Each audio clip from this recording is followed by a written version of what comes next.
Welcome to The Megyn Kelly Show, your home for open, honest, and provocative conversations.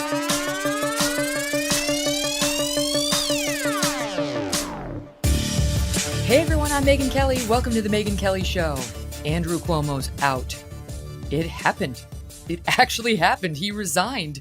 I mean, he was forced to resign, but he's gone. He's leaving. He gave himself 14 days notice, 2 weeks notice, but he's officially out. And I don't know. Janice Dean said it would happen, and it happened. And she's here again. I'm like, we got to have her back. We have to have this moment. She's here with her reaction. And we're going to talk about reports that I heard over on the New York Times podcast today, The Daily, that he's probably going to come back. What? No one else, no other politician, when they have a suffer defeat like this or an embarrassment, gets talk of, he'll come back within 2 minutes, right? Other than somebody like a Democrat named Andrew Cuomo. And we're also going to be joined by, I love this guy, Stu Burguiere. He's host of Stu Does America over on The Blaze. And he's also co-host of The Glenn Beck Show and executive producer of that show, too. He's a great, great guy, good perspective, and has been really following the Cuomo story from the beginning. So you're going to love his perspective. All things Andrew Cuomo and media and their dereliction. And I'm not just talking about Chris Cuomo, though we will get to him, too. So all that plus my opening monologue in 1 minute. Well, it feels like everything we do online comes with some risk. Buying a pair of socks online sounds simple enough, and then they want your mother's maiden name, and you think, get out of my business. But you got to do it, right? If you want the socks. It's funny because sometimes you're like 10 layers into the rabbit hole before you realize I have given way too much information in order to get this waste paper basket. But then you have to, decide, do I go through with it? Do I not? We go through with it because we want it, right? And then you sit there and think, why? Why did I give up my credit score? Why did I give up my eye color, my blood type, my mother's maiden name just for a waste paper basket? Well, in my case, I did it because it came with the top, and my dog Thunder goes into all our waste paper baskets, but that's information you didn't need to know. Look, no one wants to be unsafe online, but every time you give up a little bit of information, a little bit of privacy, you're probably giving up a little bit of safety too. Norton 360 with LifeLock will help keep your digital life safer. Device security, a VPN to keep your Wi-Fi activity private, and identity theft protection. Now, it's not going to be perfect. No one can prevent every single cybercrime or identity theft or monitor every single transaction you do or any business does. But you can try. It's certainly better than having nothing, and they give you a great layer of protection. You can choose to be safer online, and it's pretty simple. Just opt in to cyber safety with Norton 360 with LifeLock. Join now, save 25% or more off your first year at norton.com/MK. That's norton.com/MK to save 25%.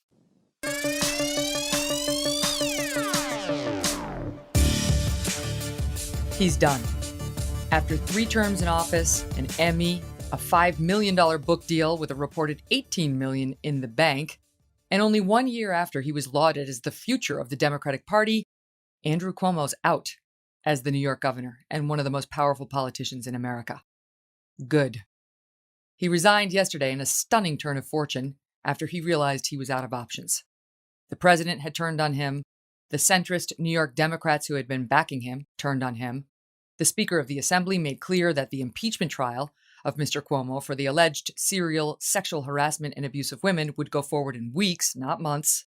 And the calculating politician did the math. There was no way forward. Instead of letting the guillotine drop, he swung the axe himself and ended his political career, at least for now. How on earth did we get here? I'll tell you how. In the spring of 2020, Andrew Cuomo's star rose rapidly as he dazzled the media with his measured COVID press conferences, sounding every bit the avuncular voice of reason. The man in control of the uncontrollable. The perfect contrast to shoot from the hip Trump, whose public health messaging was all over the board and often erratic. Cuomo's sexual t-shirts were bought and worn by grown men, enamored with Cuomo's Jed Bartlett-esque tell-it-like-it-is style. He'll save us from this pandemic, people thought. There was even talk of replacing Biden on the Democratic ticket with him. And then a gal from Canada, married to a New York City hero 9/11 firefighter and living a simple life on Long Island, New York, raising their 2 young sons together. She was fighting a medical battle of her own, by the way, MS, and doing the weather for Fox News, got mad. Janice Dean. You see, both of her in-laws, Her husband Sean's parents, Dee and Mickey, who I also had the pleasure of meeting over the years, died in New York nursing homes, not long after Sean and Janice reluctantly made the decision to admit them. They died shortly after an order issued by Governor Big Man on campus that sent COVID-positive patients into New York nursing homes where the sickest, most vulnerable populations lived. Medical groups had begged Governor Cuomo not to do it, warning him the death toll would be devastating. But Cuomo, as always, knew better. The death toll mounted by the thousands. Dee and Mickey were two of them. Two, it would turn out, of some 15,000 seniors who died in New York nursing homes. And the weather gal from Fox News decided to speak out about it, since the fawning liberal media has zero desire to attack their boyfriend-in-chief. She spoke out about this on Fox News, on this show, and anywhere that would have her. Notably not on the list, The View, among others, which had hosted JD before, but for some reason found this story totally uninteresting. She tweeted multiple times a day. She watched every press conference of his. She informed us all of his inconsistencies. She called out his lies on the number of dead, on his callousness about the death toll. People die. It happens. His deflection of blame to God, to the nurses, to anyone not named Cuomo.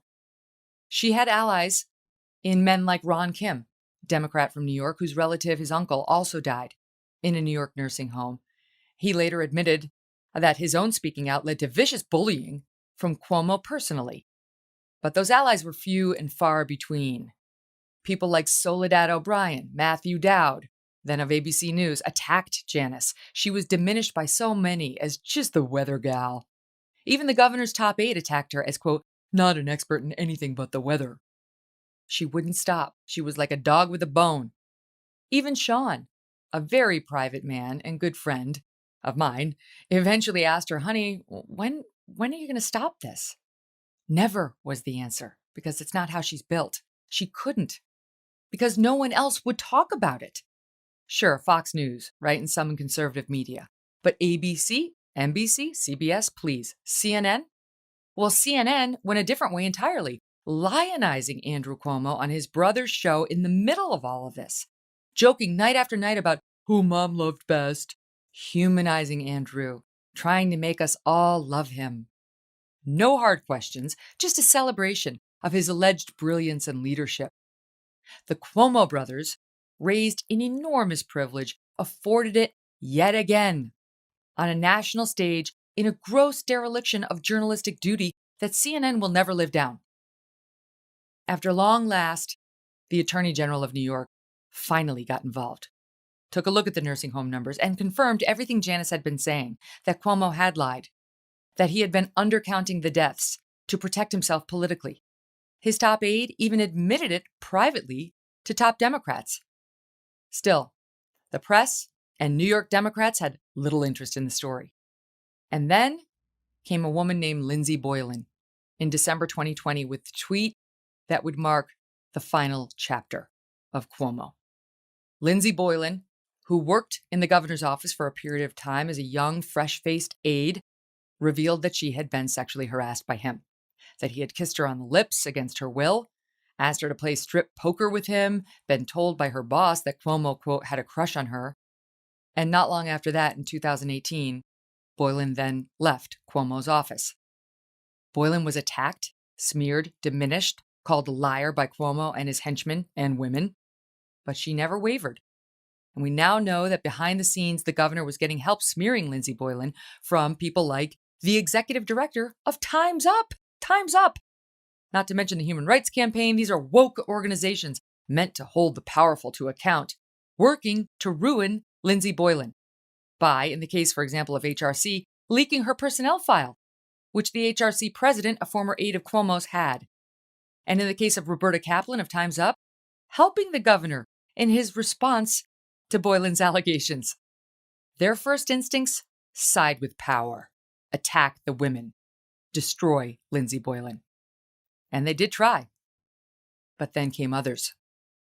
One by one, young women coming forward with similar stories of bullying, inappropriate groping, kissing, fondling, sex talk, and so on.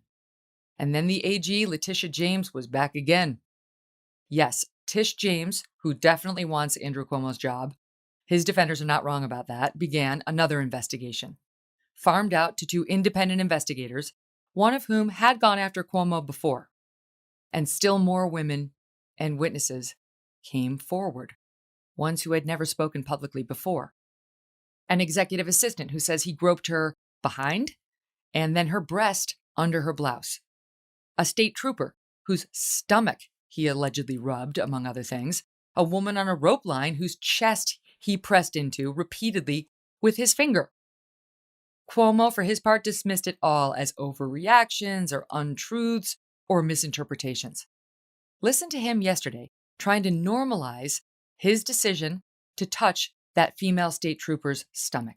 I got to know her over time, and she's a great professional.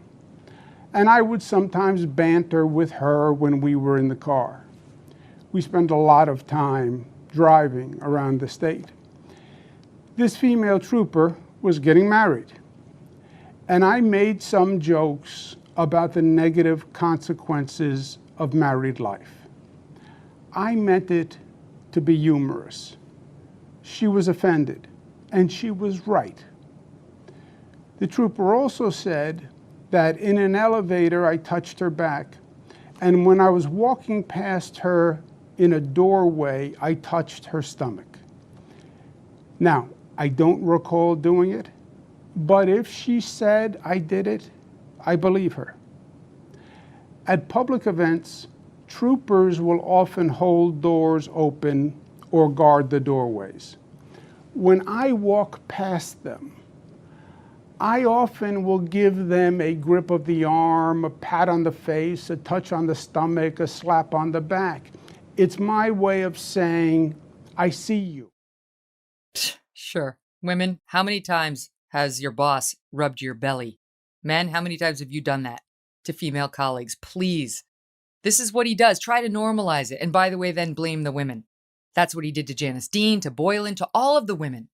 Helped not just by the media, but by Time's Up, by critical woke activists, and also by his brother, Chris Cuomo, who, after doing his level best to make the nation love Andrew Cuomo, advised his brother behind the scenes on how to dismiss these women entirely. Without disclosing any of his maneuvering, Chris Cuomo became a political activist, meeting with the governor's staff, lawyers, coming up with a game plan on how to get rid of these pesky charges. We only know this because he got caught. The Washington Post broke the story, and Chris Cuomo went on the air, admitted it, and tried to convince his audience he cares very deeply, that's a quote, about sexual harassment. Now we know he cares so deeply, he actually drafted his brother's public defense. He was part of the same team that smeared these women as pushing cancel culture. Governor Cuomo's team attacked Lindsey Boylan with special vigor. She was number one. She had to go. A woman whose mother, by the way, who was once on food stamps, whose dad was from Queens. He was the son of Irish immigrants. He was a Marine. He served in Desert Storm. That's who Lindsey Boylan comes from.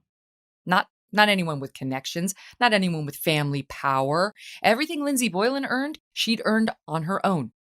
And now this woman found herself up against the most powerful man in New York, one of the most powerful in America, and his media star brother. And these two men, born into a family of enormous privilege, connection, and influence, two men who obviously would have none of the success they now enjoy without the Cuomo name, that of their father, who was a 3-term governor of New York, came for Lindsey and the others without one care for the truth. Chris Cuomo needs to be held accountable. This is totally unacceptable behavior. Andrew Cuomo is now rightfully gone. And Lindsey Boylan, Janice Dean, and the other women who came forward are owed a debt of gratitude by all of us. Janice is with me now. JD, I don't know. I don't want to say we never thought it would happen, but I looked back at our interviews, and in March of 2021, you said, when the women started coming forward, I think this is going to be the end of him. And you were right. As usual, you were right. Well, I had the angels on my side. I know that I bring that up often, but it's a phrase that I got from you many years ago when you and I were going up against a bully, the most powerful name in news. And you said, we're on the side of the angels, JD. And so I use that phrase because it means something, not only in this situation, but in another situation where there was a very powerful person that we didn't think was going to leave and we would possibly lose our jobs for going up against. And I use it now because it's true. My in laws, I'm their voice. And those are the people whose side that I am on now. Mm, you never stopped fighting. Through all the attacks, and it's not like they didn't bother you. It's not pleasant to be attacked by Soledad O'Brien, not to mention Ben Stiller, Matthew Dowd, who kept coming for you over and over and over. And these are just a few. And the governor's office themselves came for you. These same people who are now being disgraced tried to dismiss you as a nothing because of your job. It's not that it didn't bother you. It's just you were a woman on a mission. I knew I had truth on my side. I knew that the evidence was there. So I felt confident to continue to go against these bullies because that's what they were. Anna Navarro as well, by the Oh, I way. forgot her. Yeah, I wanted to forget put her. Yeah, she's not a nice person at all. And so because I knew I had truth on my side, I forged ahead. And I'm not going to lie, my husband, as you mentioned, was not happy with what was going on. You know, he was nervous, obviously. He knew that I was doing it for the right reasons, but he was worried about me.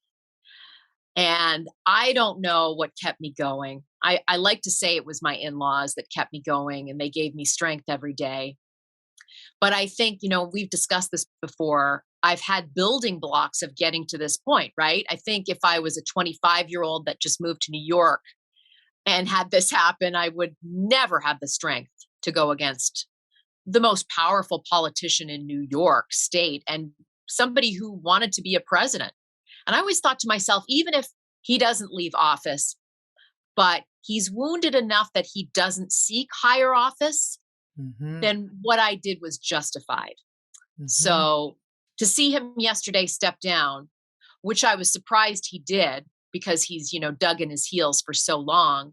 It's not part of his personality to sort of step aside. You know, yesterday was a very good day. Yeah. He was all over the map yesterday in trying to respond to the allegations. It was, well, the standards have changed over time, you know, sort of I'm anachronistic, but also this is a political hit job, but also the women are liars and they misinterpreted things and whatever, you know, kissing or whatever went on is because they wanted it. I mean, it was like all over the board. But let's just start with the old changing standards defense because we hear this one a lot. Listen. I thought a hug and putting my arm around a staff person while taking a picture was friendly, but she found it to be too forward. My sense of humor can be insensitive and off-putting.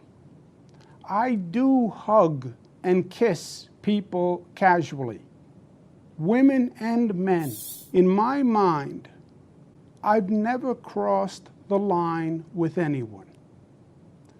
But I didn't realize the extent to which the line has been redrawn. But I want to thank the women who came forward with sincere complaints. It's not easy to step forward, but you did an important service. And you taught me, and you taught others an important lesson.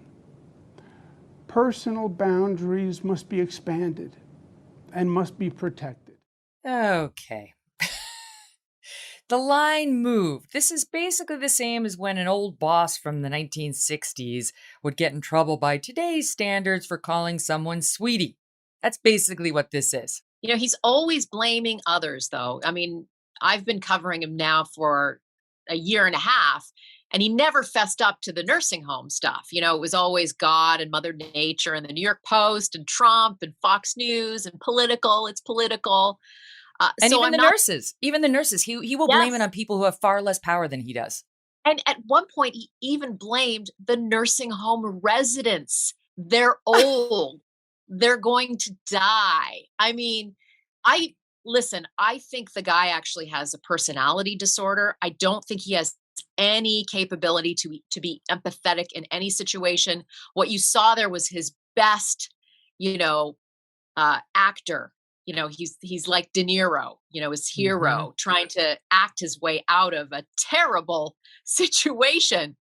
So I'm used to hearing him sort of that broken record of blaming everyone else except the guy who signed the mandate to put COVID positive patients into nursing homes, and the guy who sexually harassed and probably sexually assaulted an employee. And now he's looking at potential criminal charges. The woman who was his executive assistant, who said he groped her breast, is saying she is pursuing criminal charges against him. There are DAs in a few different jurisdictions looking into it. Lindsay Boylan says she's going to sue him because the retaliation against her was well documented in the Tish James report.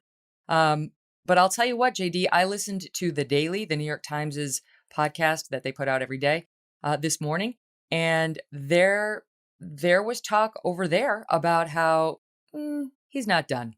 He's going to take Ugh. that 18 million he has in the bank. How do you make 18 million as the sitting governor of New York? And he's probably going to run again. They were basically saying, don't count him out. If not for New York State governor, for higher office, that he'll wait some time and we could see him rise again. What do you think of that? I think Albany lawmakers need to stop being so spineless and impeach him so that that never happens. So I'm glad you gave me that information, because I'm going to get on the phone to Ron Kim and say, listen, if this is the case and this guy is, thinking that he's going to run again at some point, you need to put a nail in the coffin. You need to make Hmm. sure that he can never run again. And that means impeaching him. Which they can do. It's similar to what the Democrats tried to do to Trump. They wanted to impeach him, among other reasons, because they wanted to get to the point where he could never run again. And that would also happen to Cuomo if he were, in fact, impeached and found guilty. But I don't think there's will to do that. Do you, JD? I think these Democrats in the New York Assembly who have been slow as molasses in doing anything about any of these problems, they're relieved today that they don't have to go forward with this. Relieved and almost bragging. I was just on social media before I got on the interview with you, Megan, and these Albany lawmakers, Democrats, some of whom are notoriously known for hiding in the bathroom when having to vote against something Cuomo wanted, Oh, my are going on Lord. telling war stories about, oh, when In he their did. defense, they were in there looking for their balls. Yes, I'm so glad you said that. Uh, I'm so sick of it. They're so spineless. And now they're coming out, oh, I remember when he did this to me. Where were you guys when we needed you most? Megan, it was a year ago yesterday where my invitation was rescinded from lawmakers to Yes. testify on behalf of my family about nursing homes in Albany. They took away my invitation because, quote unquote, they were uncomfortable with what I had to say and where I worked. Oh my So, gosh.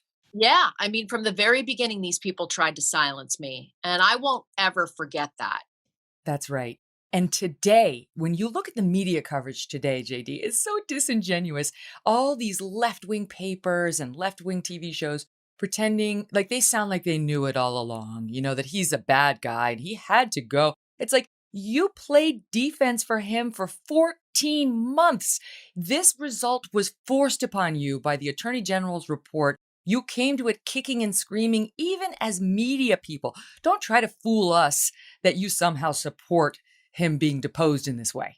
Right. I mean, the media has just been complicit in this the whole time, with exception to many like yourself, Fox News, the New York Post, the Daily Caller, Town Hall, all of those, places that do reporting, good reporting, and didn't back down because he was the emperor, the one that Hmm. controlled everything and truly had the most power in New York State.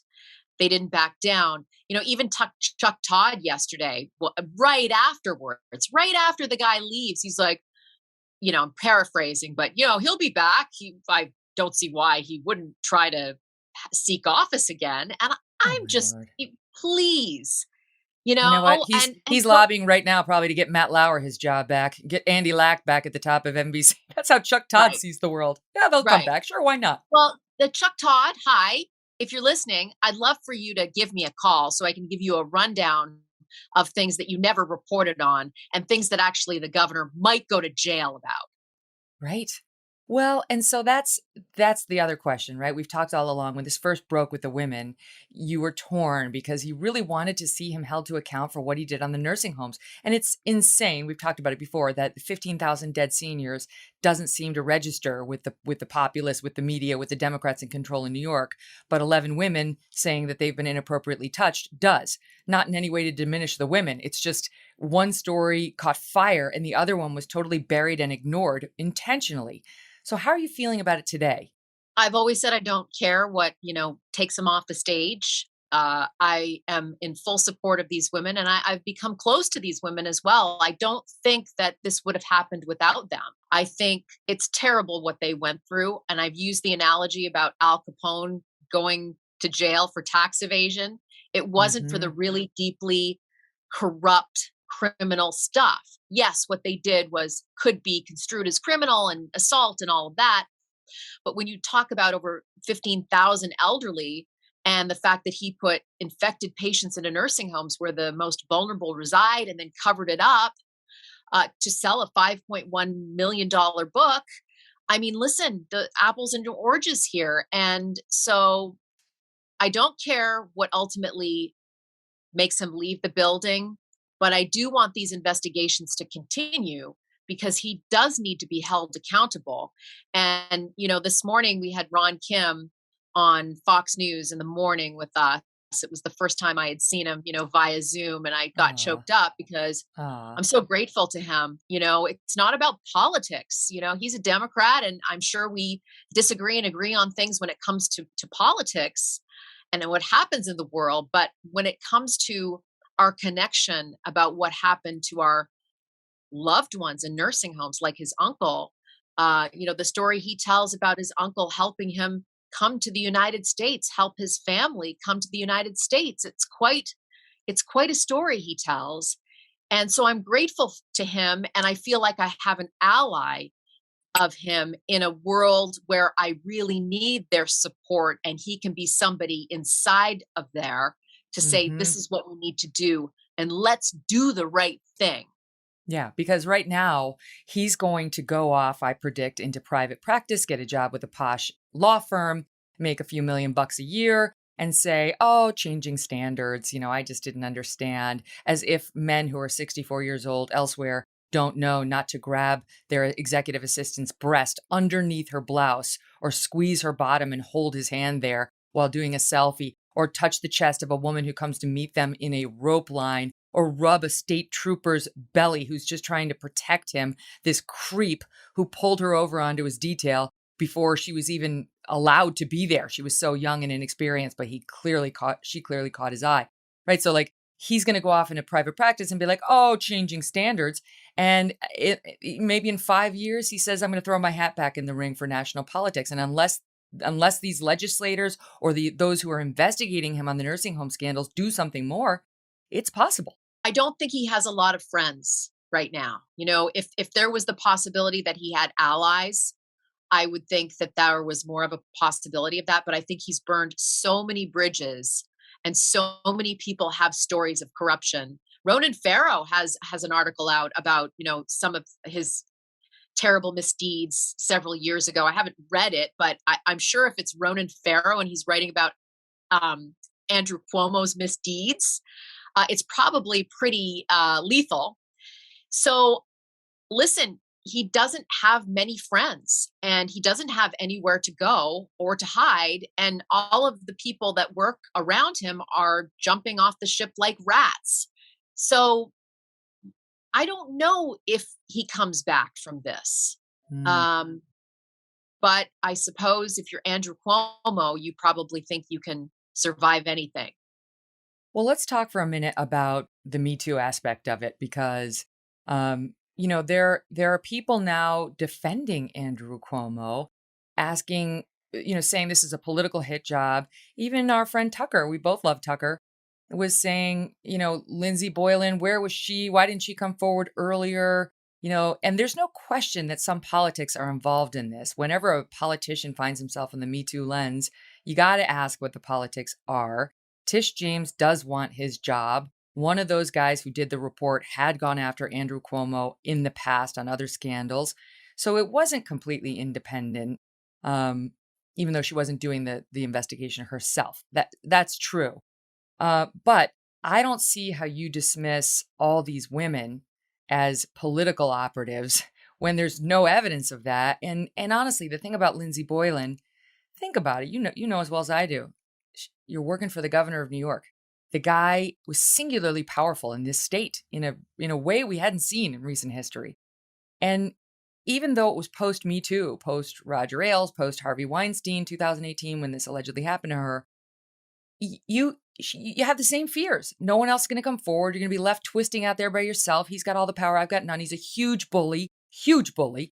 And indeed, he did retaliate against her, if you believe the Tish James report. So I just think, you gotta understand what it's like to be the powerless one in a relationship like this.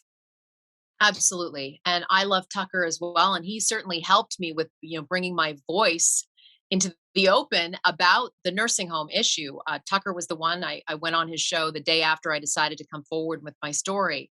But I was very disappointed to hear that he was, sort of questioning why these women didn't come forward beforehand. And I say to men, you haven't walked in our shoes. You have no idea. Pretty much every job that I have ever been in, there has been some sort of harassment. And you either, take it or you leave. That was the problem. There was never an avenue to go to complain, even Mm-hmm. here at Fox. So I would like to have a conversation with Tucker off the air and just say to him, I want you to talk to your wife. I want you to talk to other women before you go forward and say, well, I don't really know if I believe this story. And I think she's politically motivated. Mm-hmm. Um, because he doesn't know what we women have to go through with these powerful bosses, with these men that are in power. And It's scary. in some cases, they get into this powerful position to be able to do this kind of thing. Mm-hmm.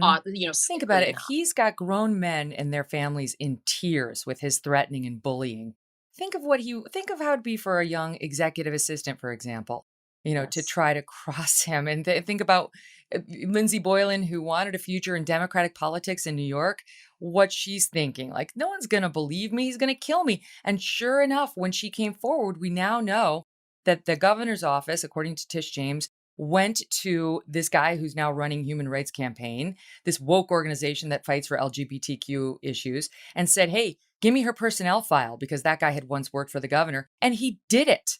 And Mhm. then it was used against her. She leaked to the media by the Cuomo team. I mean, they did retaliate against Lindsey Boylan. She had very good reason to fear him, as it turned out. She's the one who's now going to file a civil lawsuit for what was done for her because it's illegal. So her concerns were really well founded. And I'm grateful to her because she was sort of the first one to go forward. And I haven't talked to Charlotte Bennett, who also came forward, but I believe the reason she did is because of Lindsay. So there is that domino effect, that woman who comes forward, and then the others feel safe enough to do the same. And with Charlotte, if you do some research with her story, she did go to a superior and they did not address her issues. Instead, They they moved moved her. her. Yeah. Right. So Right. Lindsay had, nowhere to go, no one to talk to, and no one to complain to. And what about the state trooper? What was she reluctantly came forward? She never came forward until the investigation got started with the attorney general, and she basically it had been witnessed, and she got pulled in there and told the truth. But if you look at the story of these women, it doesn't. I understand the need to say, is this political? Always, when it involves a politician, you got to do that. But you got to follow it through and be open-minded to maybe it isn't political. And it's just the thought of all 11 of these women. The woman on the rope line who was waiting there to meet the guy, was a fan, like what? She made up some weird story about him touching her breasts and pushing in on the letters just for, I don't know. It's just, I think as far as we've come, we haven't come far enough. And I think I understand the need to not be a cancel culture warrior. I don't think you're that person and I'm not that person. Um, but this is different. This is illegal. This is sexual abuse, assault, harassment. There's a reason it's unlawful under the law.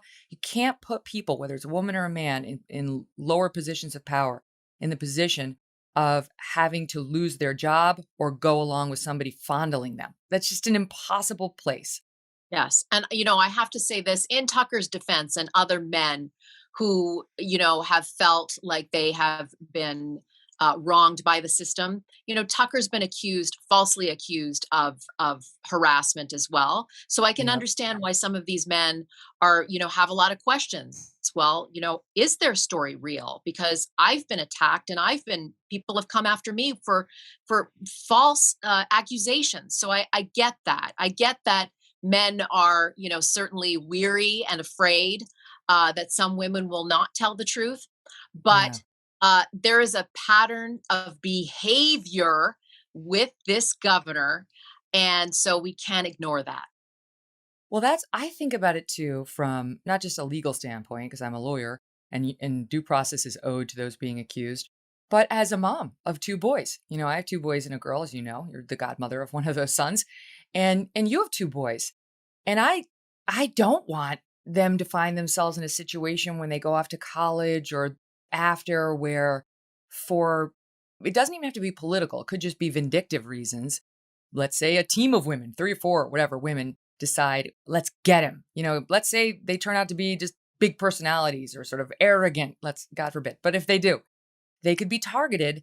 And so there does have to be a standard for the women coming forward as well. Proof has to be offered. It has to be contemporaneous. It can't be 30-year-old Christine Blasey Ford type allegations.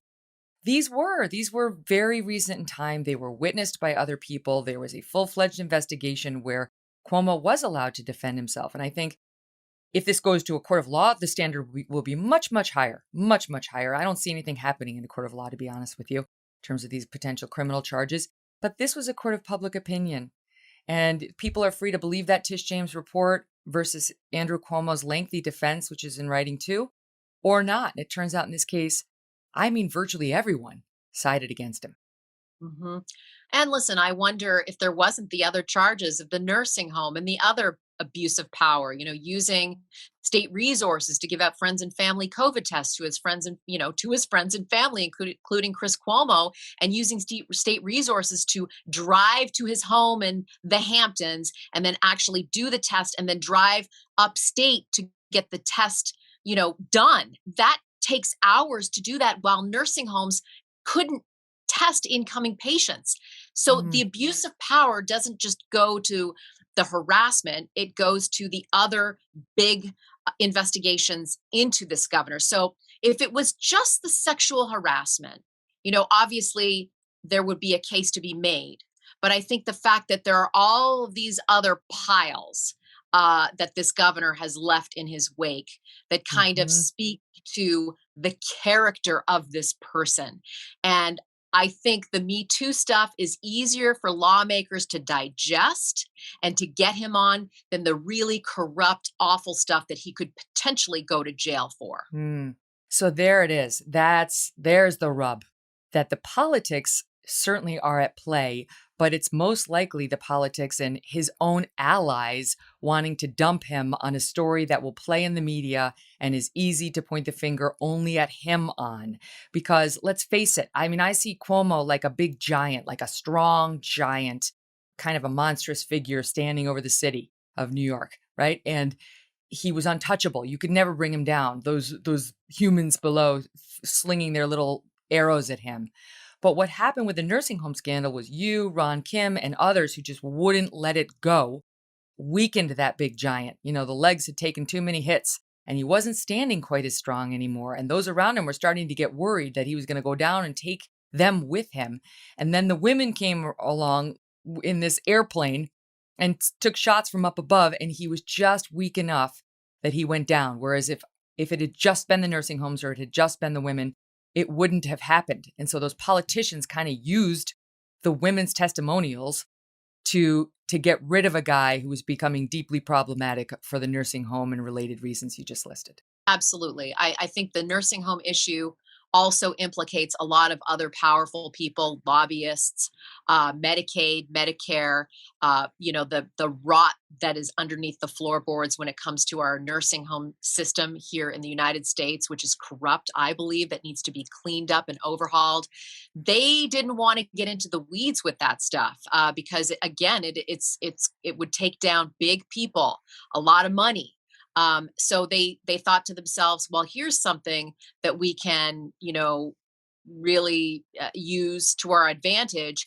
And it's also salacious. For some reason, the media doesn't like to talk about our elderly and their deaths because it doesn't sell newspapers and it doesn't, bring eyeballs to the cable news networks. Well, it would have if they could have blamed it on Trump. I mean, there's zero chance that would have been front That's page news every day had Yeah. Trump been responsible for that order. But because it was a Democrat, Andrew Cuomo in particular, they had no interest. Up next, what about Chris Cuomo vacationing in the Hamptons on his boat after having taken his helicopter? Seriously, this is a life this guy's leading while he's attacking women behind the scenes. What about him? That's next. Are you tired of cooking the same old dinners every day? You can break out of your food rut and save $100 with Martha Stewart and Marley Spoon, the meal kit with chef-designed recipes from America's most trusted home chef. All recipes have just 6 simple steps and 10 ingredients, and they can be prepared in about 30 minutes. Ordering is super easy and removes the burden of grocery shopping and meal planning. The meal planning, that's the hard thing, right? It's like, if you're not a chef like me, half the battle is like, I don't even know what the options are to make. It's like another night of tacos. I don't have an imaginative spirit when it comes to food. Well, Marley Spoon checks that box for you. They will show you the possible menus. You just click on the ones you want. They arrive to your house and they can be suited to your tastes and even special diets. And by the way, you can skip or pause deliveries anytime, right? You're going on vacay, or you just want to try cooking something else for a week, you can do it.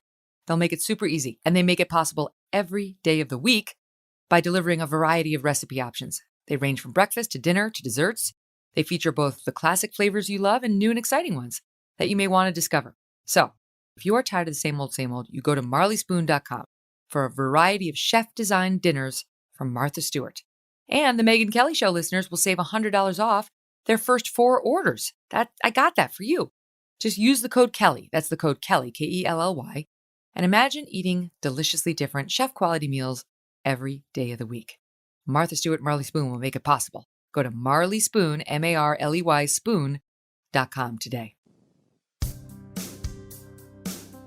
Can I just ask you to comment on Chris Cuomo and the way that's going now? Because now the reports are that not only was he advising the brother behind the scenes, okay, everybody's like, oh, he advised his brother. I understand that need to. It's not about the advising of the brother. It's not about how he behaved as a brother. It's about how he behaved as a news anchor, not disclosing any of it to his audience, doing it behind the scenes, then going out there when caught by the Washington Post and saying, oh, I care deeply about sexual harassment, and like, whoops, it was just about my family. No. How is he supposed to report on sexual harassment issues now? He sided against all the women. He didn't disclose it. He wasn't honest. And now we know that even though he promised he would not continue advising Andrew Cuomo, there's a report out today saying he has been. So he broke that promise. So what should happen to him? I don't think he should have a news program. I think, is he supposed to be a journalist? He's supposed to be unbiased and bring information without, judgment. Well, he's failed many times at this, and it's CNN's fault. I mean, they're the ones that never disciplined him. And for many years, he wasn't able to have his governor on, his brother, who was a governor of New York, to talk about issues for the ethical concerns. And then what happened during the pandemic was all about ratings, right? So Andrew Cuomo is riding high. He is the pandemic politician. They love him, the love gov. And Chris Cuomo says, let me bring my brother on now when he's a hero. I want to roll in it. Absolutely. And so that happened, and he was on many times, and they never talked about the issues or the body bags piling up outside of nursing homes. Never once asked about the nursing home issue. And to be clear, that was Now, happening at the time, because I remember you being like, hey, you forgot to ask about this. And that was right. one of those situations in which Anna Navarro was like, oh, lighten up, if you have two brothers with some levity, But so the point is, it was happening. A question at least should have been asked, but Chris Cuomo chose to ignore it. Right. But then, I have this sort of mixed feelings, because if it wasn't for his arrogance and his stupid Cuomo Brothers comedy hour with a giant Q-tip, I would not be here, because that's what Mm. got me angry. That's what got my grief to turn to anger and advocacy, is those two clowns on CNN talking about his love life and who makes the best meatballs. Mm. So I'm grateful actually for that ridiculous hour of television where he wasn't ethical and he brought his brother on to talk about their love life.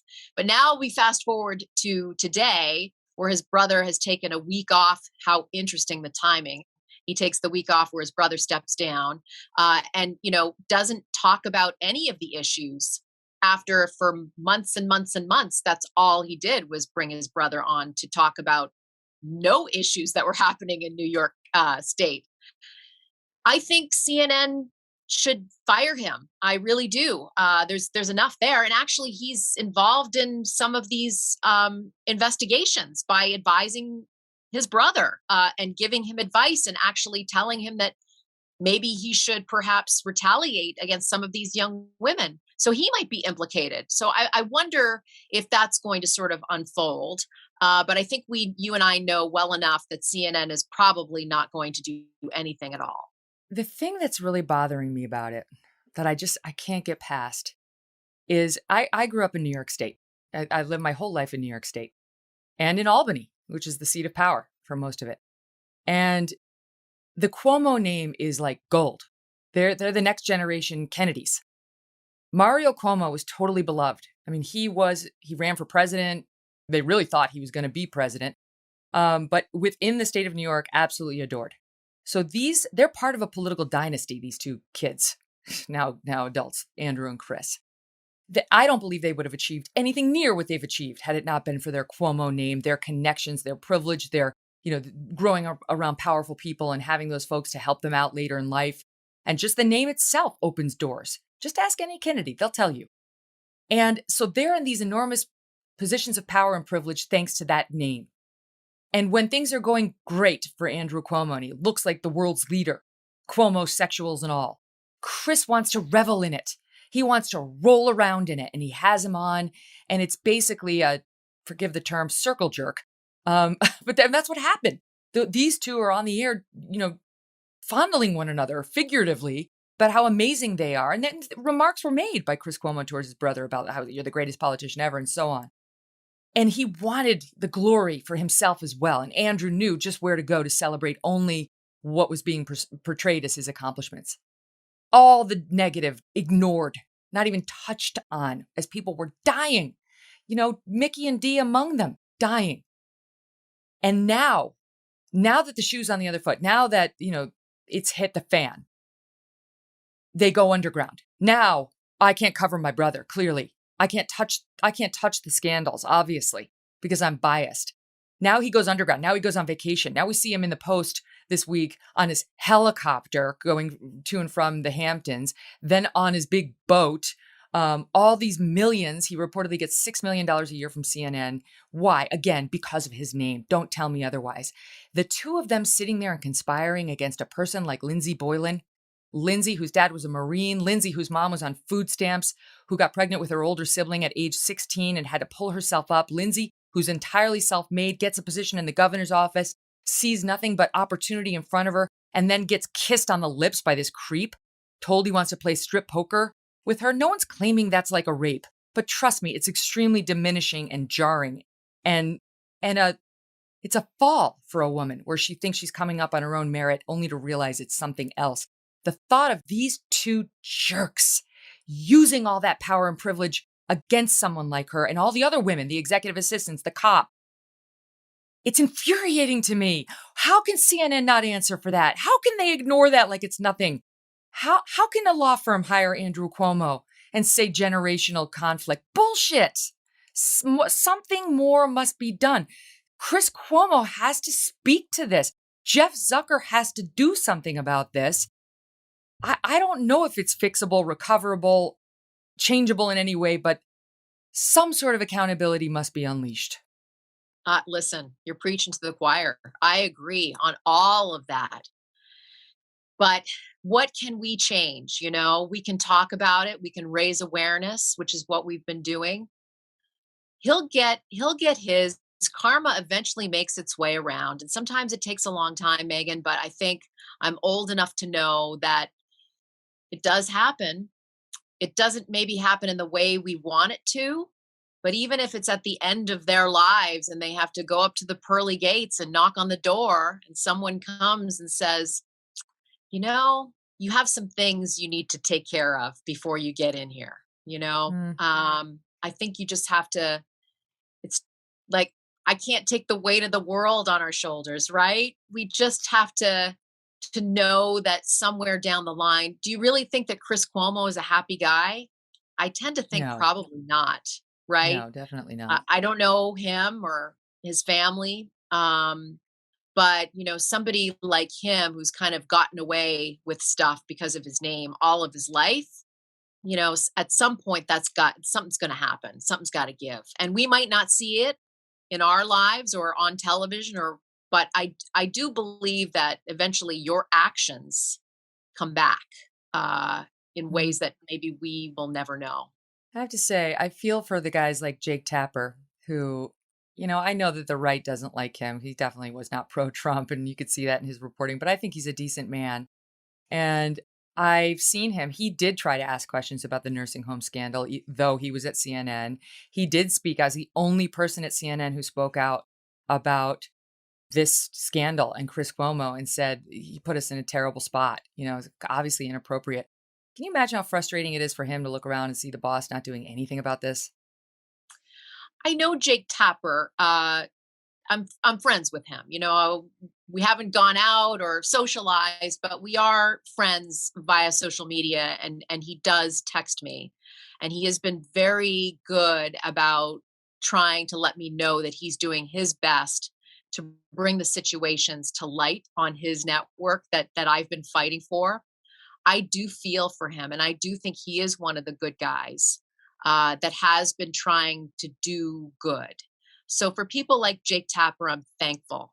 I know that Brian Stelter, was on Colbert last night, and Colbert asked him a few questions about Chris Cuomo, and he didn't really know how to answer them. He tried Um, to dismiss it all as an optics problem on his show that he was forced to do this past weekend as an optics problem. It's not an optics problem. It's an actual behavioral issue that Chris committed by joining the governor's team without disclosing it to his audience or anyone at CNN. yeah, you're right. Then the Chris Cuomo issue and the fact that no one has spoken out about that is quite something. I don't know. I just think, at Fox, when everything went down, the women privately joined together and then did speak up. You heard from them in droves. So far, crickets over there. And maybe they condone it. Maybe they have no problem with what Chris Cuomo did. Maybe they're not in the Jake Tapper camp and they think he should advise away because there's a brotherly relationship and damn the ethics of journalism. It wouldn't be the first time CNN had basically taken that attitude, but I just think a lot of people are showing their colors right now, and they're so tribal and they're so political. And this story, it's been that way from the beginning. All right, let me ask you before I let you go. I was thinking about you last night. I did not want to talk to you because I wanted our first time to be on the show today. Did you have a big glass of wine? Did you and Sean have a moment? Like, was there a moment, JD, where you sat together and said, "Oh my God, it happened"? No, but that will come. We had a memorial for Mickey and Dee on Monday at Mickey's firehouse that he was at for 23 years, Engine 323, Flatbush, Brooklyn. And God bless them who put that together. They really put the whole memorial together. We really didn't have to do anything. And they had, Hmm. a priest there. We had a full mass. And we had friends and family that came. My mom came from Canada. I haven't seen her in 20 months. And we had Dee's sister come from Texas. So there was talk about at the memorial, wouldn't it be something if Andrew Cuomo resigned when we were honoring our in-laws, something that we weren't able to do when they died because we were in quarantine. We weren't able to have wakes or funerals or last rites, and we didn't see them before they died. But then yesterday, Sean came home and he said, I'm glad it didn't happen on the Memorial Day because it was about Mickey and Dee, and the Cuomo stuff would have taken over that narrative, right? It happened the day after. And so we had a moment where, Sean, it's overwhelming for him. This is overwhelming. He doesn't want to be a public figure at all. He married the wrong gal then, right? But listen, you know how much he means to me. He's the best guy I've ever known, and he is the father to my most blessed children. But I know that he's proud of me. He's proud, and he has said to me several times that he knows that Mickey and Dee are looking down and smiling, and so we will have our glass of wine. I'm taking off this Friday and all of next week to hang out with Stella and my family, and we'll have our glass of wine, and we will we will raise our glasses, but we're not done. We're not done yet. I still want the nursing home investigation to continue, and all of the investigations that are ongoing against this governor. And then maybe then we can toast to success. I think you're entitled to one now. You may be 3/4 of the way there, not all the way there, but it's time for a glass of wine, and you should be looking for a special delivery from me and Doug to help you along. Aww. Love you, lady. Love Sean. Say hi to Stella for me too, and really proud of you. I look forward to toasting with you at 2, my friend. Up next, Stu Burguiere. He's going to count to 5 seconds in a moment you're going to want to hear. But before we get to that, it is time for another edition of You Can't Say That, or Think That, or Do That. Oh, wait, this is America. And today we've got something new. Now it's also time for You Can't Shout That at a baseball game. A couple of nights ago at a Colorado Rockies baseball game, this could be heard during the broadcast. Okay, now listen, we're going to play it for you. You're going to hear the announcer in the foreground. Don't listen to him. Listen to the crowd in the background. There's going to be sort of a loud crowd noise. Try to listen for the word that you hear. Then it gets a little dull, a little lower, quieter. And then again, you hear a background crowd, and the same word is repeated. See if you can hear it. No. And again, it's 2-0. And this is not to pick on Ben. All right, again, listen to that background crowd. First when they pop up, then it gets quieter. Then again, listen one more time. No. And again, it's 2-0. And this is not to pick on Ben. What did that sound like to you? Maybe it does sound a little like the N-word. But before we all go jumping to the conclusion that a fan behind home plate was screaming the N-word at a black baseball player in front of a stadium full of people with TV cameras rolling and so on, let's consider a couple of other facts. The Colorado Rockies have a mascot whose name is Dinger. Dinger, which is another word for a home run. I did not know that, but it is. Dinger is a Triceratops dinosaur. And if you were watching the clip instead of just hearing the clip, you can actually see Dinger behind home plate, a few rows away from where the fan was screaming. The fan, by the way, can clearly be seen gesturing toward the dinosaur named Dinger, trying to get his attention. Immediately after this started making the rounds, the Colorado Rockies and the Major League Baseball Players Association put out statements condemning this terrible act. What did the media do? What they always do. Uncritically, unskeptically reported the story as if a racial slur was said. A few hours later, the Rockies announced they investigated the incident, and well, it was Dinger after all. Can we hear it one more time? No. And again, it's 2-0. And this is not to pick on Ben. But even after we all knew that it was actually Dinger, and the investigation told us so, and not the other word, USA Today ran a column asking, quote, what word did you hear that Rockies fan yell? The answer probably depends on your life experience. Oh, okay, so if you heard the word Dinger, you're just a racist. But if you can make your way out to Denver for a baseball game, remember, if you're thinking of saying the mascot's name, which will likely be changed after this week, let's face that, well, you can't say that. And now, back to Stu Burguiere right after this. Stu, good to see you. Hi, Megyn. How are you? Thanks for being here. Wow. Okay, so give us the big 30,000-foot perspective on the fall of Andrew Cuomo? Andrew Cuomo is awful, and he's awful for so many reasons. And I think a lot of people look understandably at this and say, Andrew Cuomo is awful because of the nursing home scandal, or Andrew Cuomo is awful because of the sexual harassment scandal. And totally a legitimate way to look at this. However, I do think it's backwards in this particular case. I think Andrew Cuomo is so awful at his core that these things are just byproducts of the type of person that he is. It's impossible for a person like him to be in power for this long and these types of things not happen. He is completely self-absorbed. All he cares about is himself and his own power. And he abused people around him for such a long time that not only do these scandals occur, but that people are actually willing to hold him at some level accountable. In many other cases, if he had a better relationship with some of these Democrats around him, he may have skated through all of this. I mean, as scary as that is to think about, he may have been able to get away with this. But because he was skating through the nursing home scandal. He was. I think, in a way, I think all of these things were necessary for this to occur.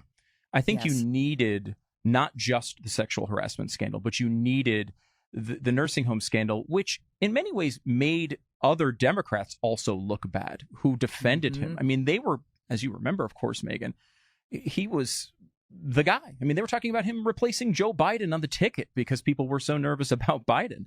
He had a 72% approval rating in New York.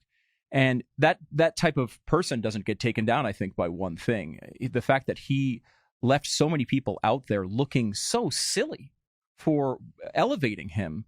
And then when all of this information, which were things that, that some conservatives were talking about, some the New York Post was talking about it, some publications were talking about what he did with the nursing home scandal.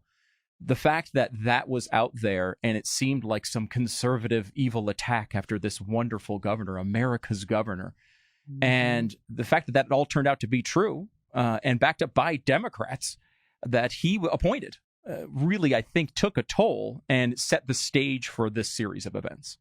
It was the nursing home scandal, in a way, was like the COVID lab leak theory.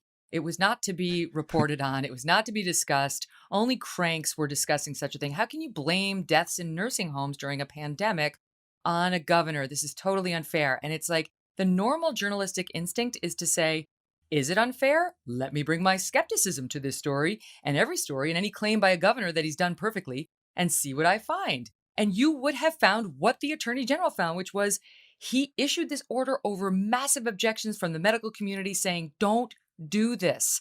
This is dangerous to the most vulnerable population. Look how much they're making us go through right now. Our kids have to wear masks in school, lest one of them, who then they're not vectors for the virus, somehow contract it and manage to get through the mask and manage to bring it home to grandma because they're so worried about that one grandma dying. Never mind sending a bunch of COVID positive patients into nursing homes.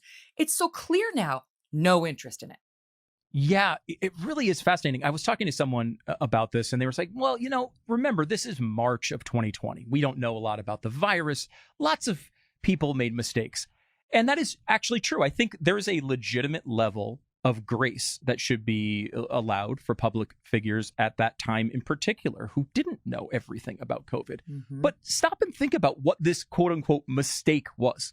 You are importing COVID-19 positive patients into nursing homes around the most vulnerable. You're guaranteeing their import. People that are currently testing positive for COVID-19. In addition to that, and he was one of a few governors who did that, all Democrats, but he was the only governor, I believe, in the entire country who also prevented nursing homes from even testing incoming patients for COVID-19 because he worried, in their own words, that they would be discriminating against COVID-19 positive patients as if it was like their skin color or something. That's not discrimination in a pandemic to say that we shouldn't have people around the most vulnerable in our society that we know have a deadly virus. This isn't a mistake. It's not something that can be blown off as some understandable malfeasance in the middle of a difficult situation. This is like insanely obvious to every living human being on earth that you don't do this. It's obvious. He even stated he knew they were the most vulnerable and still went along with it. It is among the worst single decision made by any public figure here to Wuhan throughout this entire tragedy. Think about it. It was March, April last year. We were quarantining for the most part in Montana. While there, you had to wear a mask. There was that period where you couldn't go out at all, of course. The whole nation was basically locked up. But then you had to wear a mask because lest a droplet, get out of your mouth and onto another person and it spread. And yet this is when he issued the order saying, take people who have the virus, put them in the nursing homes, where the nurses were saying, Governor, they're basically going to be right next to an elderly patient who doesn't have COVID, because this is not Montana. We don't have a lot of room. We don't have a lot of facilities. These are not sprawling buildings. They're going to be on top of each other. That's not safe. And he said, shut up and do it anyway. And when the non-sick got sick, he blamed the nurses, the elderly, God, the media, everyone but himself. Yep. Yes, 100% true, Megyn. And what's incredible about this is he was told point blank right after this order by the nursing homes themselves, who said, we don't have the people. Our people are at home quarantining. We don't have the protections. We don't have the masks and all the things that we might need. We don't have private rooms. They specifically said that these people were going to be in there probably next to other people who didn't have COVID. And we're never going to know the true toll of what this was. They're still undercounting deaths overall in New York. Their numbers are different than the CDC's. We have a situation where we can only guess at what the actual death toll here was. But I mean, it has to be in the thousands of people for a decision that I think anybody, you don't need to be a scientist. You don't need to have anything other than the most basic common sense to say, let's not stick the people who are sick with a contagious virus next to the people who are most likely to die from it. And he didn't care. He did it anyway. And when it all went down, he launched an investigation against the nursing homes. That's the type of person Andrew Cuomo is. Yeah. You talk to the nurses. They don't have a lot of nice things to say about him. And yet, what do you make of the fact that it was a Me Too issue that technically brought him down? I just talked with Janice Dean about, people saying this wasn't due process, that Tish James had an axe to grind. What do you make of that? Well, partially, I would say to start that a Me Too issue is bringing him down is a huge part of this. I would also say a Janice Dean issue is a big part of this. 100%. Without Janice Dean, there is no way this would have happened. No way. She's the single most important person in all of this, because and I think, partially because... Gave me a little chill. Well, partially because, because it's so unexpected from her. She's like the nicest person in the universe. And I think completely incentivized to not speak out about this. I don't think she wanted this. I don't think she wanted to be the face of this. And she single-handedly was just a firestorm, making sure he was held accountable. I love her to death, and I can't say enough about her and everything that she did here, because her fantastic book is a collection of multiple books, collections of stories about these warm things. A parent, a teacher does something wonderful for a child, and then here she is just out there laying it out, not holding back at all. It was, I think, jolting to people who would normally maybe let one of these scandals go by as political nonsense. The fact that she was able to dismiss, right? So hard to dismiss. Yes, she works at Fox News, but it's like 2 minutes spent listening to her will tell you this is not some partisan operative. Can I tell you something, Stu? This is reminding me when Janice and I, we're obviously very close friends.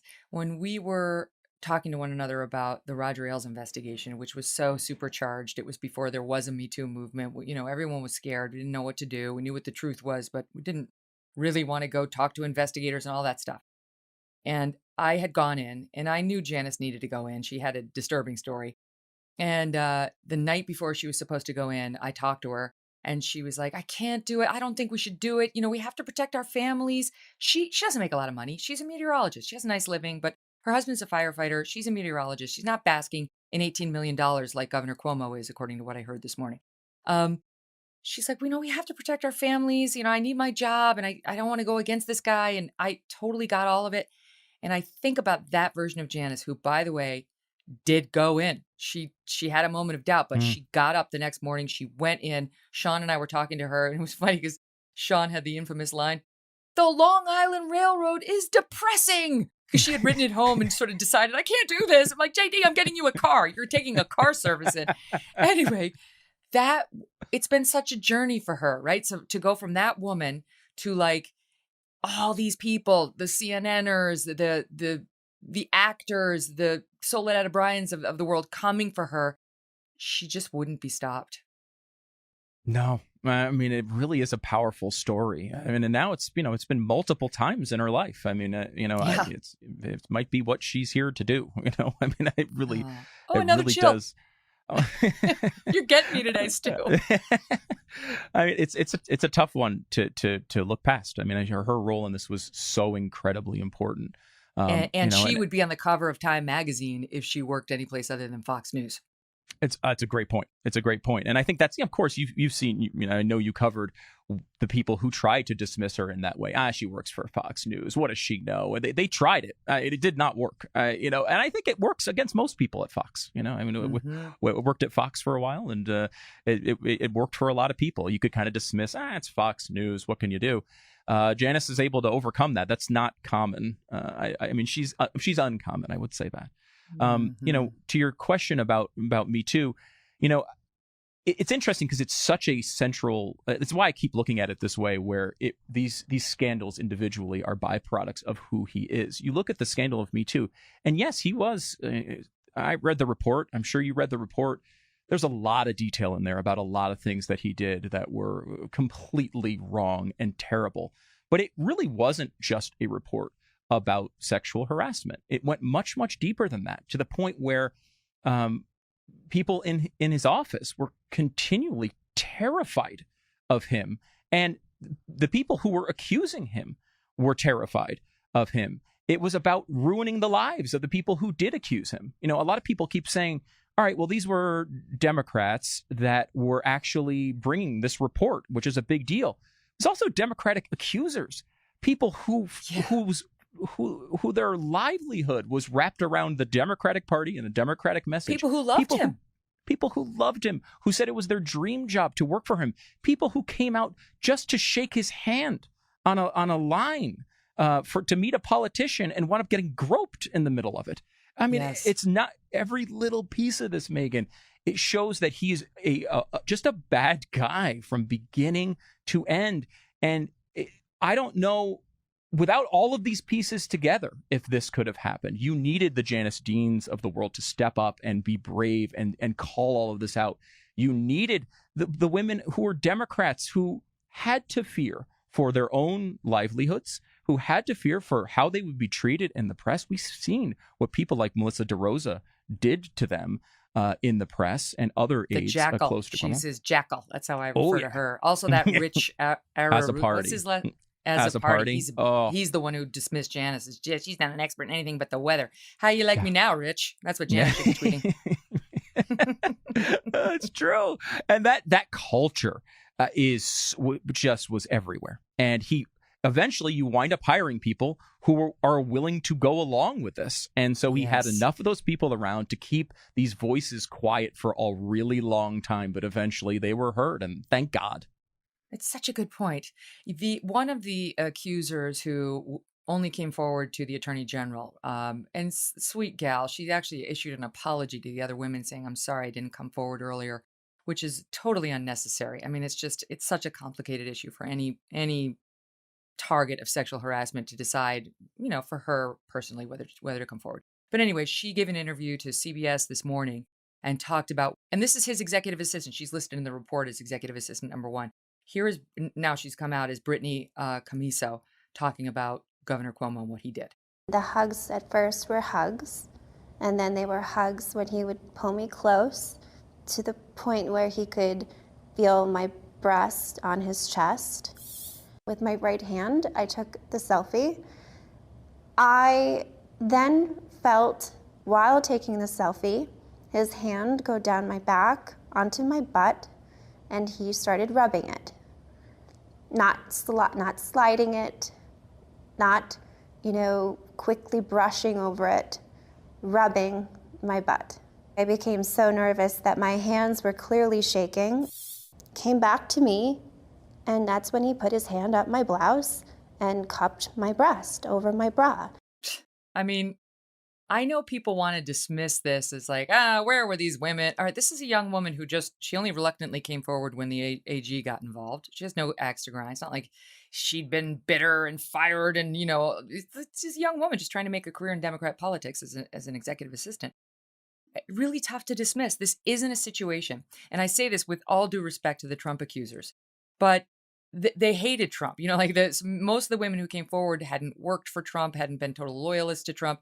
These were women who, and I'm not saying I disbelieve them in any way. I interviewed them when I was on NBC. I'm just saying I understand why there was more of a political air and scandal and accusations in the Trump case. But like you look at Roy Moore, the women who came out against him, they were Republicans. In this case, these are Democrats. And so I think it's a little easier. And Christine Blasey Ford was obviously not a supporter of President Trump. So it's like, in this case, it doesn't line up the way the detractors of Me Too accusers tend to want it to.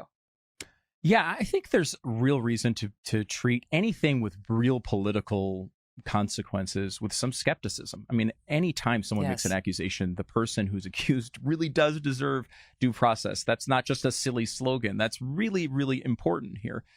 I think, though, you look at the credibility of this particular accuser, executive assistant number one in the report, as you point out, she didn't even try to report this. She told her friends about it, and her friends believed they were legally required to report it. That's the only reason anyone knew about it. And when the story hit the Albany Times Union, she didn't even know it was coming. So, this is a real, a different situation. She has real credibility, and multiple accusers in the report have the same type of credibility. The troopers, another one, who didn't have any intention of talking about this at all. But I mean, you mentioned in there, she talks about what happened in this photo, and she outlines that he rubbed her butt in the middle of this photo, and it says for at least 5 seconds. And I remember thinking about that. Think about this: 1, 2, 3, 4, 5. Does that not blow your mind how much time that is when you really experience it? This was, creepy does not begin to describe it. And that particular accusation, because of the way it came through the system, because she didn't even report it for a long time and was basically dragged into the report unwillingly, I think that's really powerful. And now she's going even further, trying to make sure that he's held accountable. The fact that she's apologizing for not coming forward earlier is heartbreaking, I think. And it breaks anybody's heart who hears it, unless you happen to be a Cuomo. Most women, right, exactly. Most women want nothing to do with this. Most women are horrified it happened, not even necessarily because it's traumatic. Exactly. It's not like, I don't know. Let me put it to this way. I just had a conversation with a 20-year-old woman who needed my advice, who had been, her boss had come on to her in a totally inappropriate way, and she didn't know what to do. And I talked to her, and I was like, you know what? I got to tell you, I'm sorry to tell you, this won't be the last time. It as a woman, especially, she's an attractive woman. Sadly, it's still part and parcel of coming up in a professional world. And there are all sorts of complicated reasons why men and women are attracted to each other. Men tend to think beautiful women want them no matter what, whether they're the boss, whether they're unattractive, whether they just think all of us want them. Anyway, and they make stupid mistakes. And if it's a one-off thing, I think it's forgivable. Even if it's a two-off thing, it's forgivable. If it's an 11-off thing, it's less forgivable. So this is the position she found herself in. And I don't think there's reason to discount her testimonial or that of the other women in this case, having read them all. I really don't. I think people can be assured that Cuomo did get due process. He sat for 11 hours with Tish James. He released his own statement. He had way more access to microphones and television shows than any of these women did. And that's one of the things that's driving me insane, Stu, is that these two Cuomo brothers sat there. These two brats of privilege with the Cuomo family name, with access to this television show every night, to use however they wanted, and they used it to promote Andrew Cuomo as the second coming. Lindsay Boylan doesn't have a TV show. This gal, Brittany Camiso, she didn't have a TV show. They knew what would happen to them. And sure enough, it did. They did come for Lindsay.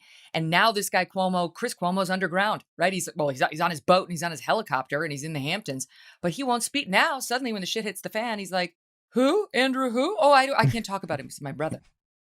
I know. I that whole saga is amazing, and I think that's the next step here. I mean, there's plenty of things that are going to go on with Andrew Cuomo, but the Chris Cuomo part of this is really, really important. You trace this back; they had a ban on Chris Cuomo interviewing Andrew Cuomo for obvious reasons. For anyone who's ever even heard of journalism, right? Like they're brothers. Right. They shouldn't be doing interviews. That's a crazy thing. He's a governor, and his brother should not be interviewing him on any self-respecting network.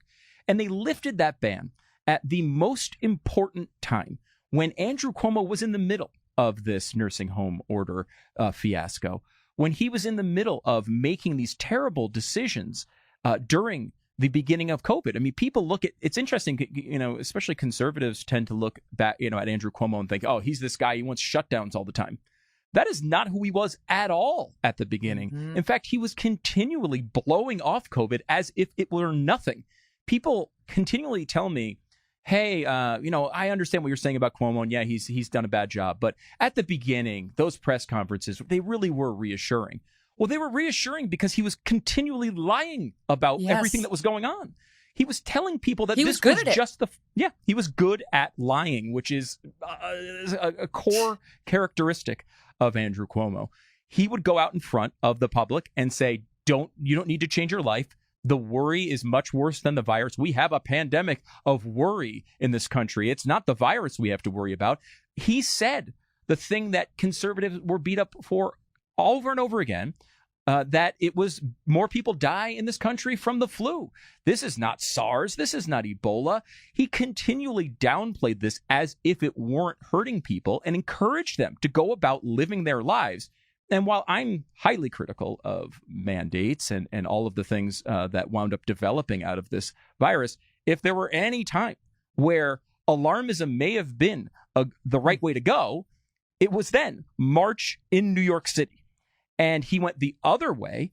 And then after things got improved and we had tests and we understood the virus a little bit better, he went the wrong way then, too, and shut down to ridiculous extent and horrific effect on the city and the state itself. So he was really wrong at every single turn when it comes to COVID-19, all the way up to the vaccines, when he told the people in his state he was going to implement another round of checks on the vaccine because he believed Donald Trump was manipulating it to win the election. We talk about vaccine skepticism. He was one of the main sources of it. He delayed the vaccines to the people again who most needed them in his state for a dumb political game, because that's all he cares about. Mm-hmm. All while he was letting people sit in the nursing homes untested and funneling tests out to his friends and family members, again, the brother with his fake act of emerging from quarantine. Meanwhile, he'd already been out and emerged and had a fight with a neighbor who knew he was infected because it had made news and said, what the hell are you doing out? And then he did the fake emergence from the basement scene on CNN, another thing CNN allowed. It's like one thing after the other. And honestly, Stu, I don't know whether CNN's going to do anything about him. But I just like the power differential that they used against these women as this guy conspired against them behind the scenes, using that name, using his connections, and no one seems to give a damn. Infuriates me. It is incomprehensible the way they've handled this. And look, the media deserves a lot of criticism for many things, and we do it all the time. I'm happy to criticize the media. But also, I think at times you can find there are people. I used to work at CNN. I know people at CNN. Some of them are really good people and are doing their best to try to actually tell the stories that matter to people, even though I think it's less and less frequent by the minute over at CNN. But there are still people over there. The fact that they treat Chris Cuomo this way is mind-bending. They treat him as if he's like Michael Jordan in his prime and the Chicago Bulls need him to win a championship. This guy has no numbers. He has no ratings. I don't think anyone is interested in him other than the fact that he's involved in these scandals over and over and over again. And then he won't even address it. They give him an out. If he was as a host, I think if you were involved in a scandal, Megyn, if there's something going on, and I've heard you talk about things that have happened in your past, you just talked about one a few moments ago. It's really interesting to hear from a person that you trust, that you want to hear their perspective. If you're a Chris Cuomo viewer, then you want to hear what Chris Cuomo really thinks. And we know what he thinks. He thinks that these women are trash. He thinks that these women they deserve to be trashed in the media. They deserve to be attacked. I mean, think about this. In the report, there is an email from Chris Cuomo basically outlining the exact words that Andrew Cuomo said in his very first response to this. So while CNN is ostensibly trying to cover the news, Chris Cuomo is writing the news. Mm-hmm. Think about that. He was literally writing the speech that CNN had to cover about this scandal. And no punishment. They come out and say, hey, you know what? Look, we understand he's going to talk to his brother. We've said, this isn't appropriate, though. We can't have this happen anymore. And then look at the reporting over the weekend. He was still advising him up till the very end, over and over and over again. He didn't stop. Well, he promised not to do that. He promised that he would not advise him further when he came out and he got caught by the Washington Post for doing it the first time. Yeah. And I have a little bit of, it's interesting. I think certainly he was talking to his brother, and it is widely reported. And you'd think, well, how did it get reported? If he's talking one-on-one to his brother, why would that be in all this news? And I think there's a real answer to that, which is in each one of these reports, he is identified as a person who was the calm, sensible voice. When Andrew was waffling, I don't know, I might resign, I don't know, maybe I should keep fighting. And Chris came in and Chris said, you know what, I think you need to resign. I think it's the right thing to do. I think this is a PR effort to protect Chris Cuomo. You're telling me that he leaked it? You think he leaked it, or someone around him who's his ally did?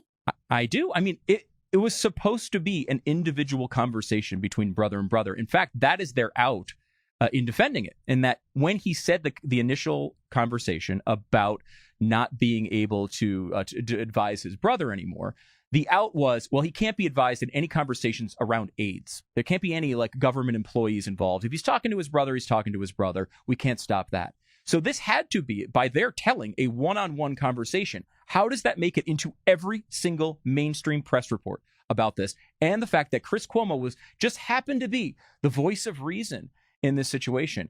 I think they've realized the Andrew Cuomo level is lost. The Chris Cuomo level is next, and they need to do everything they can to protect that. And I think the only way to make Chris look good in this is to say that, yes, he advised him, but he said the right thing. He was the voice of reason. He was standing up for these women at the last minute. He came to his senses. Bullshit, yeah, right after he stuck the knife in them, right? Just right after he stuck the knife in them. And so people have said, and I've heard people who I like say, he defended his brother. They can't default the guy for defending his brother. It's not his behavior as a brother that's the issue. It's his behavior as an anchor. You have dual responsibilities. I'm sorry, for better or for worse, he chose to sit in that chair at a network that reports on Andrew Cuomo, and he reported on Andrew Cuomo and interviewed him numerous times in the most laudable terms and ways. And therefore, he's stuck with it. He made that bed, now he's going to have to lie in it. And had it been me, and God forbid a sibling of mine found themselves in that position, and I were on the air at the Kelly File, I would have said, I do need to take a leave of absence. And I will be honest with you, I'm going to go help my brother. And so I'm disclosing to you that I have a dog in this hunt. And you can understand why, and try to explain it to my audience. And if they held it against me for being anti-Me Too or whatever the issue was, then I'd have to live with that. But it has to be disclosed, and you can't be on the air reporting on anything while you're a partisan operative. That's not okay. It's not ethical.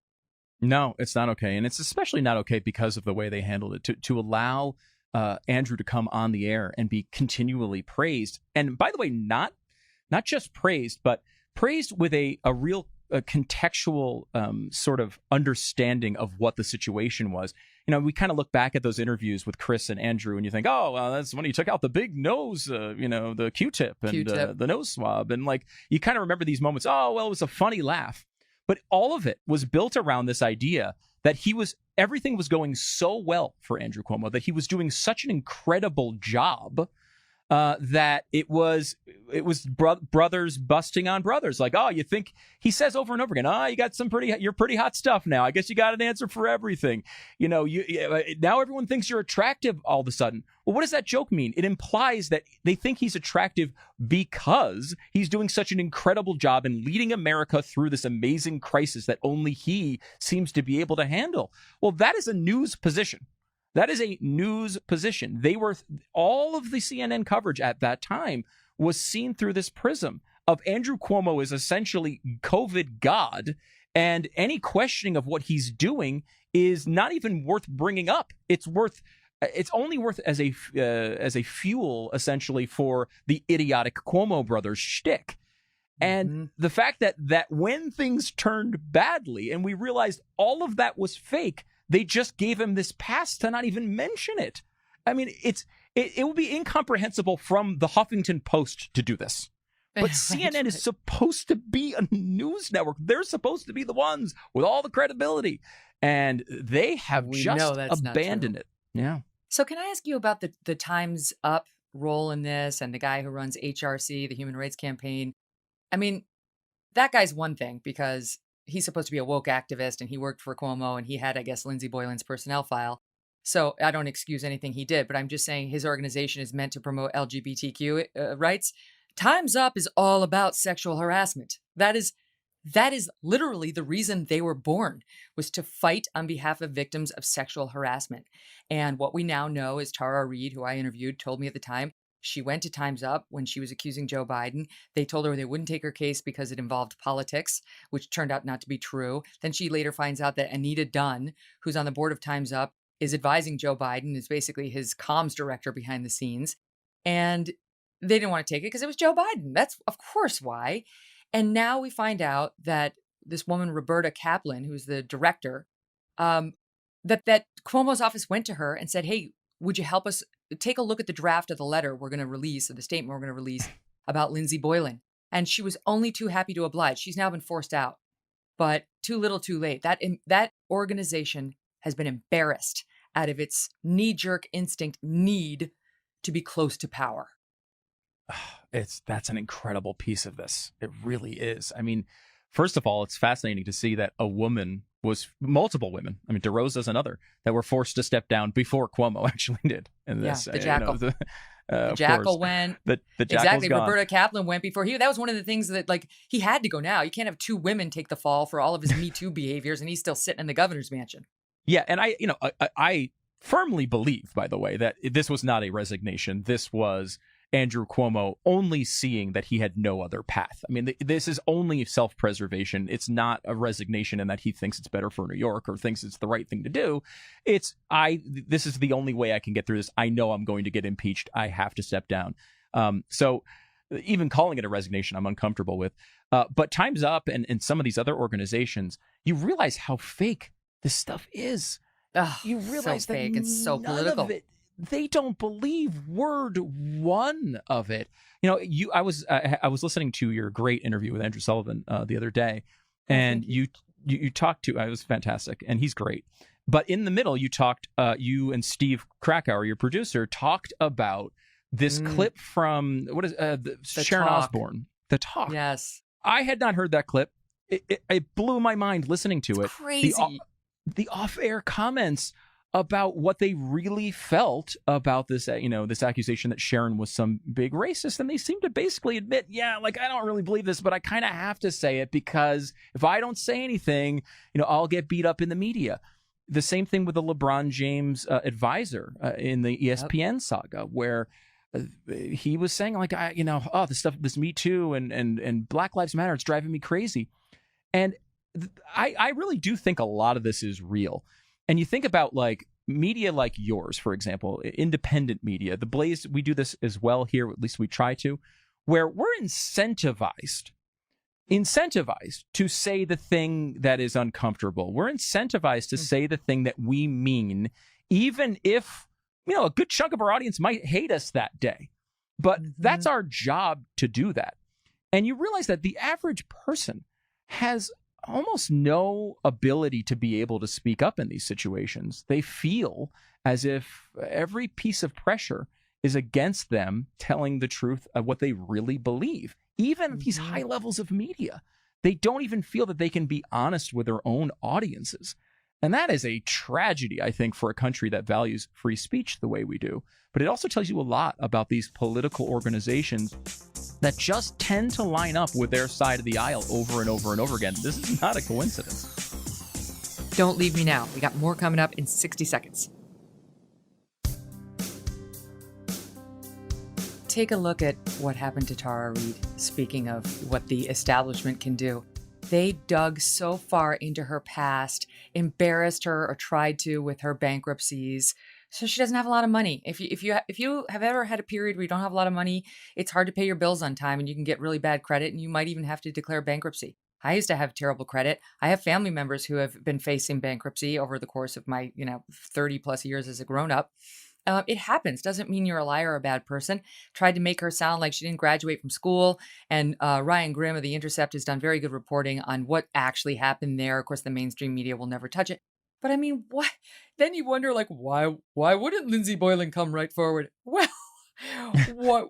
To quote a line from a great movie, that could be my head in a basket. Right. It's true. Hey, why would you? I thought one of the really powerful parts of the Cuomo report was from this state trooper. And, she's talking about, first of all, it wasn't just that he sexually harassed her. He seemingly very clearly identified her as someone he found attractive and then bent the rules, said she normally needed, I think it was 3 years of experience. She only had 2, bent the rules so she could be on his personal detail. And, did all sorts, minor things here and there. I think she had referred to it as grooming as they went through this process. But at one point, he kisses her on the lips.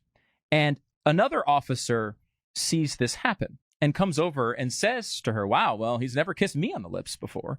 I don't think he meant anything by it. But I thought about the position it put her in, where now she's seen as someone who had the rules bent for her to come on board, and for someone who's getting kisses on the lips from the subject of their protection. Here's someone who now thinks her own coworkers see her as a person who's only there because she's hot. Right. She has no value. She doesn't deserve to be there on the merits. She's only there because of the way she looks. So it puts her in an impossible position. Can I add to that, Stu? The added horror that you have of maybe that is the reason, right? Like the woman actually coming to the realization, holy shit, this actually never was about my skill. Yeah. And then what do you do, right? What do you do with that information? It's an impossible situation. And to put someone who's supposed to be protecting your life and risking their life to protect yours in a spot like that it's unforgivable. And you read that report and you say to yourself, unforgivable about 1,000 times. And good riddance. I don't shed one tear for him. No. I don't know anything about this lieutenant governor other than I think she's also a centrist, which is good because I still live in New York and I don't want some far left person coming in. We've never had a female governor, so that'll be kind of interesting. There's some divine right order there and ousting him and he gets replaced by a woman. Though it didn't have to happen, but I'm totally fine with it.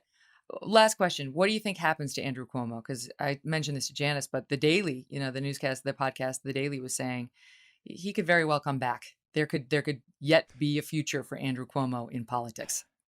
You can never brush something like that off, I guess. He wants it. I can tell you the reason he resigned was because he sees some sort of future, whether it's some influential funding mechanism that it gets his policies through and his friends into places and of prominence in the future. I mean, he's not going to go away. He's going to try to do something. He lives for this, Megyn. He lives for this power. It's all he cares about. All he wanted was a 4th term as governor, and he could beat Daddy. He wanted to beat Daddy, and I'm very happy he actually came short of Daddy. Did not even finish his 3rd term. Of course, that's assuming, by the way, he actually leaves. We should point out he's got 2 more weeks to screw Colbert this was up. saying, what's with the 14 days? Like he gave himself 2 weeks notice. You don't need that for yourself. I know. But can I just add one other thing Sure. to this? I spoke with somebody in the know who spoke with Andrew Cuomo after the Tish James report broke. And this person was telling me that he was not going to resign. He was totally dug in, even though people around him were saying, you got to go. He was like, no way, if I resign, it's going to make me seem guilty. And I'm not guilty, right? He was maintaining. But I think I will surmise that what happened was somebody smart sat him down and said, you could still have a future, be it in politics, be it at a law firm, what have you. What you don't want is that state trooper getting on the stand at an impeachment trial and telling her story, and the American people seeing her firsthand, hearing her, seeing the trooper who backs up her story, seeing executive assistant number one. And then you get up there, your lawyer, and cross-examines that young woman, tries to tear holes in the story.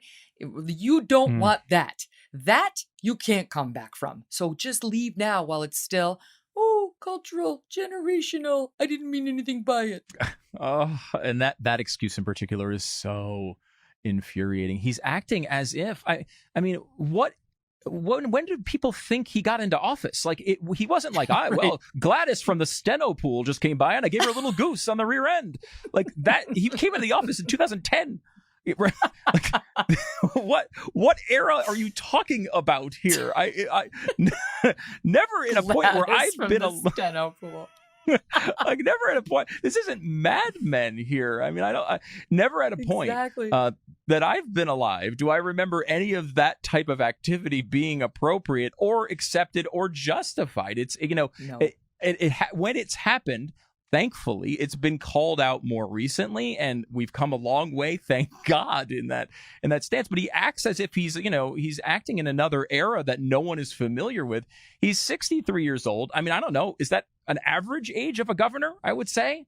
And I don't think we have that many other reports like this around the country. I hope Andy McCarthy was on the show last week saying, I'm 1 year younger than him, and I can tell you this was never okay. And he blames like the Italian thing. Well, let me tell you, my pop-up was 100% Italian, off the boat from Italy, born in 1907. And he ran a little boatyard in just north of New York City and had a lot of women running around. There was a little burger stand and people who helped the guys with the boat. Never once. Pop-up was not touching the women's bottoms, reaching up the blouses and touching their breasts. And the only one he kissed was Nana. So it's not generational because he was a lot older than Andrew Cuomo.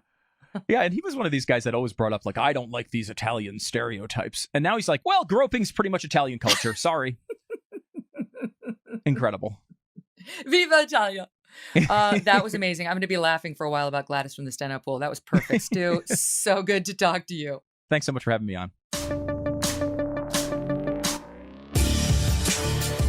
Do not miss Friday's show. So happy and excited to be bringing you Heather McDonald. She's so brilliant and she's got all of her facts.